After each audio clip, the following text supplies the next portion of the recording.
The amazing drama you're about to see is a matter of human record. You may believe it or not, but the real people who lived this story, they believe it. They know. They took that one step beyond.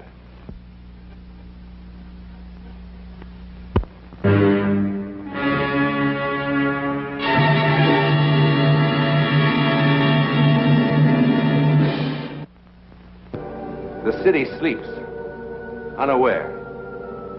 Overhead, the dark clouds move in swiftly, piling up in an angry, churning mass, gathering strength to smash the city with a force it will not soon forget. But the storm will bring much more than wind and rain. Much more. A force far beyond man's understanding. The might of psychic lightning. It is just before dawn of a Wednesday morning. In a moment, lightning, forked lightning, will strike two human beings at two distant points of the city, drawing two complete strangers together with an irresistible force.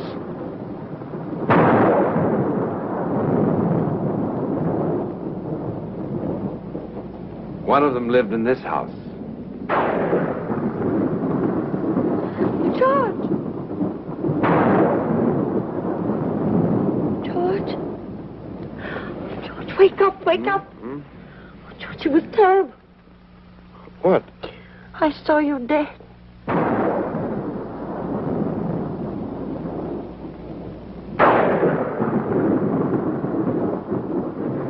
At that same moment, at the other end of the city,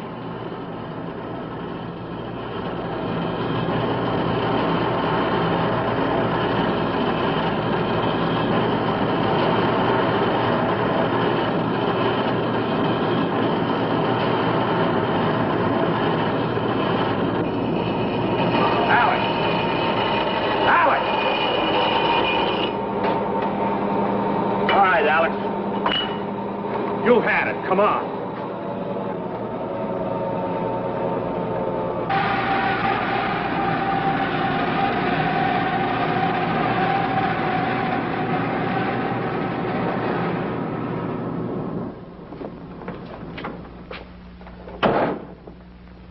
Doc. What happened? Well, he sort of froze. If I hadn't grabbed him, that grinder would have chewed his hand to bits. What's the matter, Alex? Oh, let's better sit down.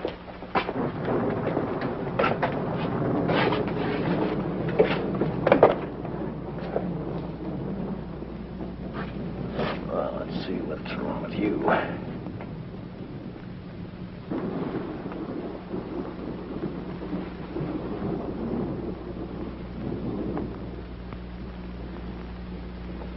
All right, Alex. Off with your shirt.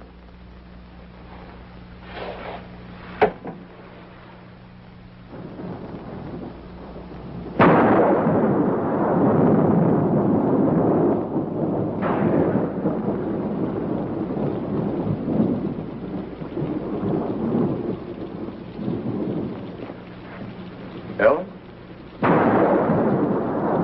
Ellen, don't you think it's time you came back to bed? Baby, I've got to get up in an hour. It wasn't a dream.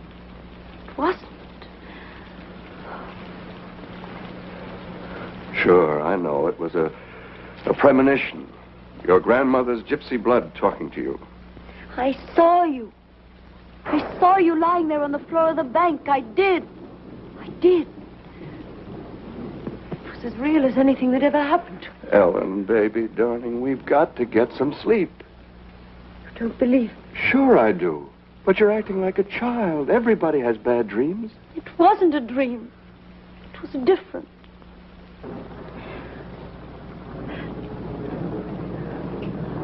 I could see right through the walls. Through the darkness. There was this terrible loud noise clanging in my head. There were people. Frightened people all around. Suddenly you were lying there at my feet. Dead. Have it your way. I'm dead. Now can we go back to bed? George, you mustn't go in today. You mustn't. Oh, Ellen, promise. for heaven's sake. Promise. Ellen, are you awake? Really awake? Thinking clearly? Are you suggesting that I call the bank and say I won't be coming in today because my lovely wife has a feeling that something terrible will happen to me if I do? Yes, yes, yes. Oh, stop it, Ellen. I'm going back to bed. George, please, I beg. George, I'm so afraid. I'm so afraid. It's all right. It's all right now. It's all right.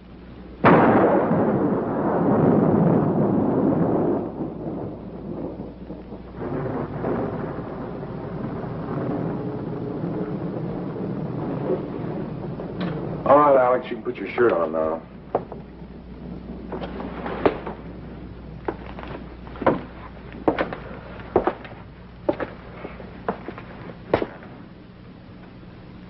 Of course, this is only a preliminary examination.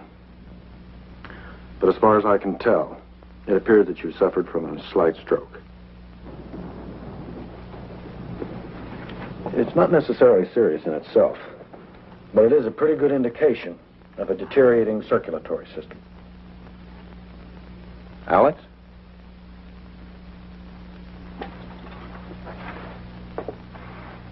This is important. I warned you what would happen if you kept pushing yourself. Now I'm going to have to put in a report to the front office that you're no longer fit. It's for your own protection. I should have done it months ago. I'm sorry, Alex. But I have to do it. If you take care of yourself, proper diet, proper rest, or you can live as long as anyone else, and even come back to work eventually. If you don't, you'll be dead within 6 months. You're wrong. I only wish I were, Alex. Look, you take this envelope back to your own doctor. Have him get in touch with me. I'll only be too You're glad. wrong. I don't have 6 months. I don't have 6 days. I'll be dead by tonight. Alex, it's true your condition is serious, but not that. When I was standing there at that wheel, it was like a million colored lights exploding in my head. That's symptomatic of a stroke. No. Suddenly, I knew I was going to die. Doesn't matter what I do. I'll be dead by tonight. I know it. Alex?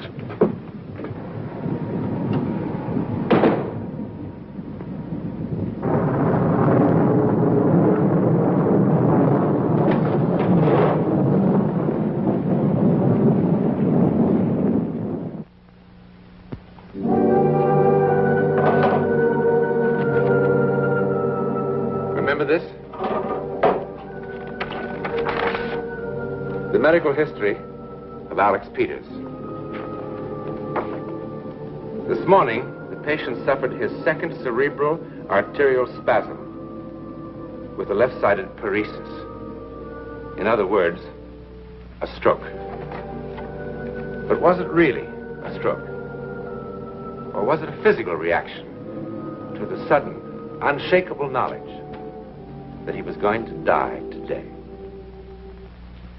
Well, today is still young. And as Alex Peters wanders the morning streets in search of some plan for his last hours on this earth, across town, the second part of the double premonition is having quite a different effect. Across town, George Chambers has finally quieted his wife's hysteria. He has agreed to spend the day at home, but only to humor her. He knows there can't possibly be anything in her foolish premonition. Not possibly. I can't explain it any better than I already have. All I know is it was clearer than you are right now. All right, but you were asleep. Now, what makes you so sure it wasn't a dream? Because it wasn't. I ought to know the difference. Then what do you call it? You said the word premonition. Hello? Oh, hello, Phil. Good morning. No, he hasn't left yet. I was going to call you. George won't be coming in today. Oh, it's nothing serious. Will you tell Mr. Masterson that George isn't available? Let me talk to him. Phil, what's this about Masterson? Today? But he wasn't due until next Monday. I see. What time? I'll be right down. George, you promised. I know, but this is terribly important. Important? More important than your life? Oh, stop being so childish. Why can't someone else take care of Masterson's business? No, nobody can. Why not? Because he's a federal bank examiner, that's why. So? So what would he do if you really were sick? What would we do if I were suddenly in jail? No, don't worry, darling. I can fix it. I just need a little time. That's why it's so important. What's wrong? Well, where do you suppose all the money came from? You like this house, don't you? You like the fur coats, don't you? You like the free trips to Europe every summer, don't you? George. Don't worry. I can fix it.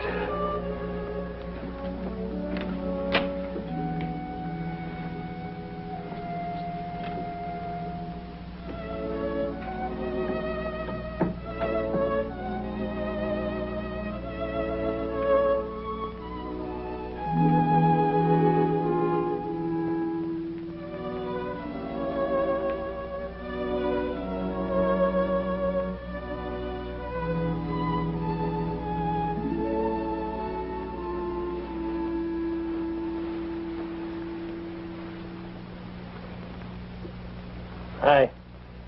Good morning.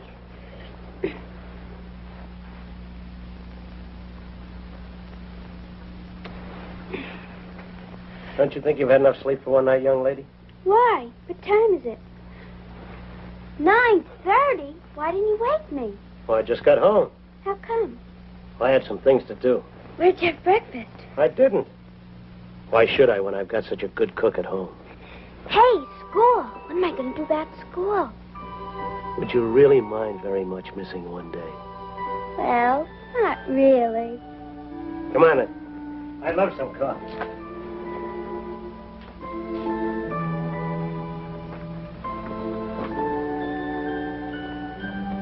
How do you want your eggs? No eggs, just coffee. How come? I'm not very hungry. But you can't live on just coffee. Don't you worry about me.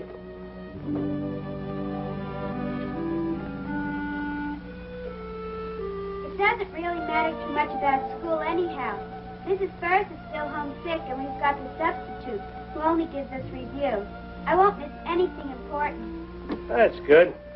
Besides, I can get it from Alice if she gives us any new stuff. Uh-huh. It'll be fun being home with you all day anyhow. And we've got food shopping to do.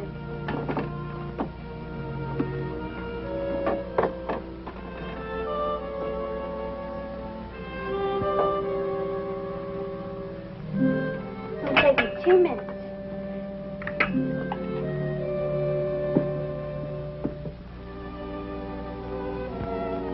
What's the matter? Nothing. Why are you looking at me like that? How am I looking? Funny. Do you feel all right? Sure.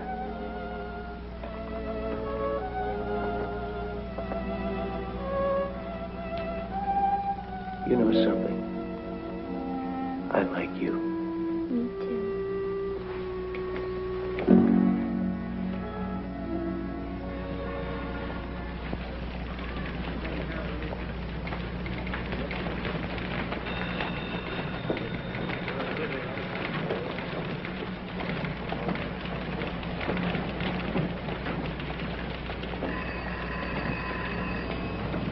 Excuse me. Who do I see about setting up a trust fund? Well, Mr. Carter or Mr. Chambers can help you. Ellen, for heaven's sake, I'm snowed under with work. I don't... Mr. Carter will help you. Thank you. Will you keep leaving me with this ridiculous... Ellen. Ellen, listen. Listen. No, I'm not leaving here. I can't... Yes? I'd like some advice about a trust fund. Surely, make yourself comfortable. I'll be right back. All right. I'm going to be shot. Yes, shot to death. Okay, that's fine with me. Now, will you please leave me alone? Of course I'm making fun of you. Well, Mr. Peters. Alex Peters. Yes, what sort of trust fund did you have in mind? For my daughter. I'd like to set up a trust fund for my daughter. Well, I think that can be arranged. I sure hope so. I'm a widower. I figure that Carolyn will need at least $100 a month to live on. At least. Certainly. How old is Carolyn? 12. I'd like to set it up so that, well, after I'm dead, whoever's taking care of her, Carolyn will have the money to live on. Yes, of course. Does Carolyn have a middle name? What? Oh, no. No, she doesn't have a middle name. Ellen, I have to hang up now. It's all a question. Ellen, I can't discuss this with you any longer. I can advise you, of course. Listen. First, let's get all the facts down. Goodbye, Ellen. Your daughter is 12. I take it she's an only child? Now, suppose we start with your current assets. Well, there's my life insurance policy. Yes, what's the amount? $1,200. $1,200. And then there's the stock. Hudson Corporation, 50 shares. It was selling at 3 1/4 this morning. Well, that comes to $162.50. Savings? Well, I have $672 in postal savings. What else? That's all. Oh, surely there must be other things. Furnishings, your car, home, real estate? No, I don't have any of those things. And I live in a furnished apartment. 150, 750, 1,200, 672. Well, as of today, your total worth is $2,034.50, counting the insurance and assuming there are no debts. At 6%, that would bring in about $120 a year. A year? Yes, sir. For an income of $100 a month, you'd need 10 times that amount. 10 times? Of course, a lot of things could happen before it becomes necessary to use such a fund. You're young, there are many productive years ahead of you. Surely your estate will grow. And, of course, a certain amount will come in from Social Security. We always figure on that. $20,000. I'm afraid that... Bill, let me have a conditional sales contract. I've run out of them. Sure.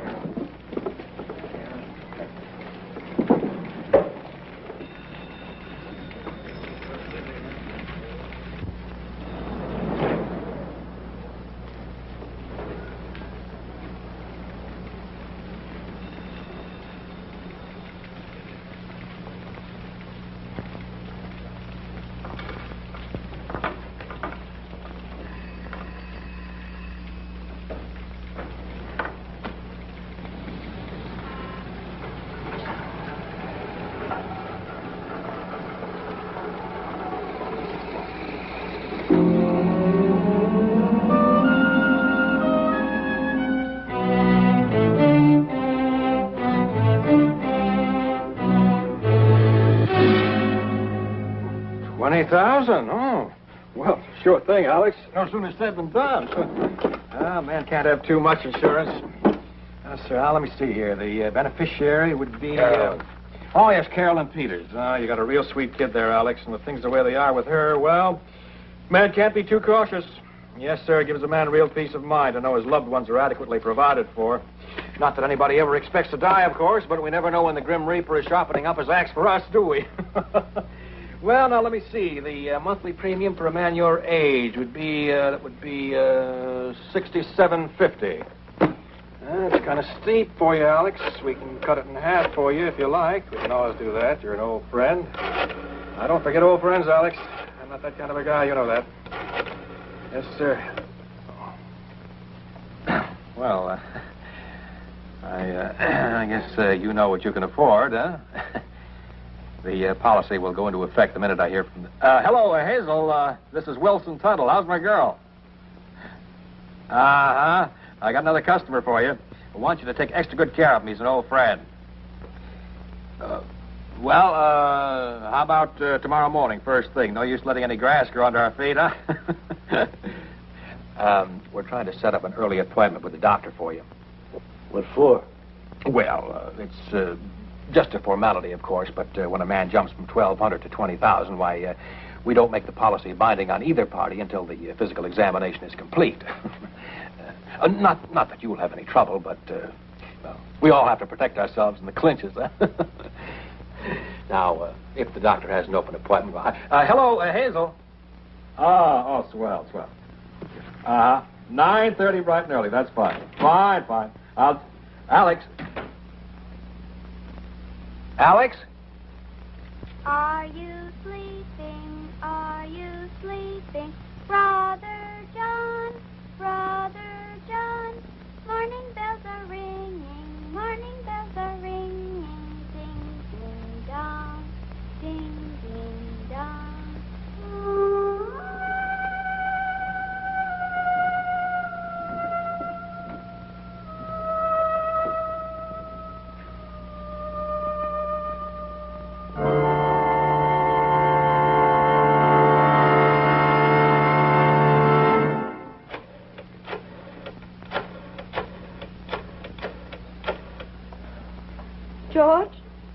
George, please listen to me, please.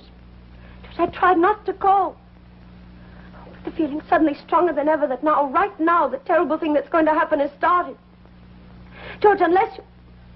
George, don't hang up on me. George, please listen.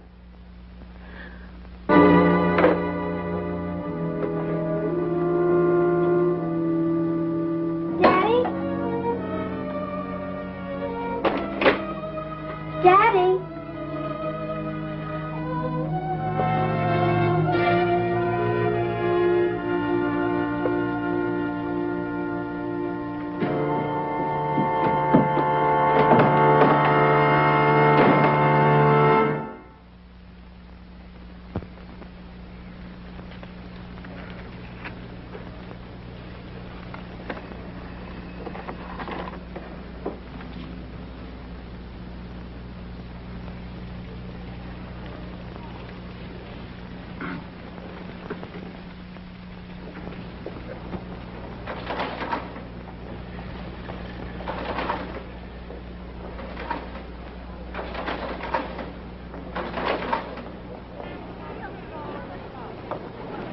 Hurry. Harris, I want you to deposit this in the name of Wilson Barrington. Right away, please.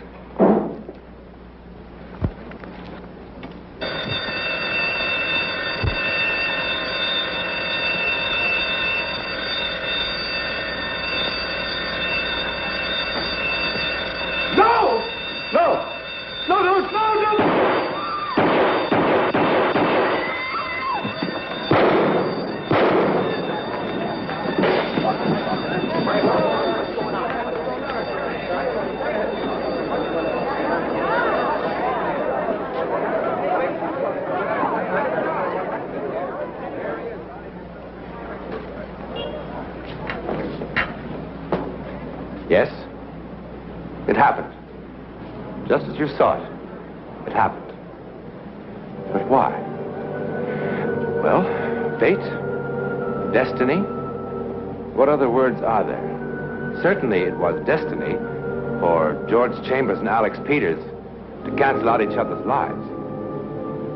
That's not a very satisfactory answer, is it? But what other answer is there?